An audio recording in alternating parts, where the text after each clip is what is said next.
আপু, আমার নাম নিশা। এটি একটি সত্য ঘটনা। ঘটনাটি কালো জাদু সম্পর্কিত। কালো জাদু যে কতটা ভয়ানক এবং নিকৃষ্ট তা যে কালো জাদু করে সেই একদিন বুঝতে পারে, কিন্তু শুরুর দিকে তারা কিছুই বুঝে না। শুধু তারা মজা নেয় অন্যের জীবন নষ্ট করে, কিন্তু তারা ভুলেই যায় যে কৃতকর্মের ফল একদিন তাদেরকেও দিতে হবে। এইসব কালো জাদুতে আমার কোনো বিশ্বাস ছিল না, কিন্তু হঠাৎ করে আমার সাথে যা হলো, যার জন্য আমি আর বিশ্বাস না করে পারলাম না।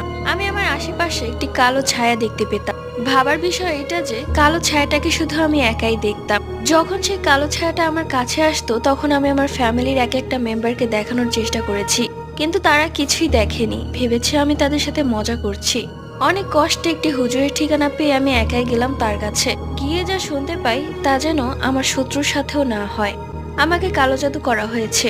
গত মাসে যে ছেলে আমাকে দেখতে এসেছিল তাকে রিজেক্ট করায় সে আমাকে কালো জাদু করেছে। এই জন্য আজকে আমার এই অবস্থা।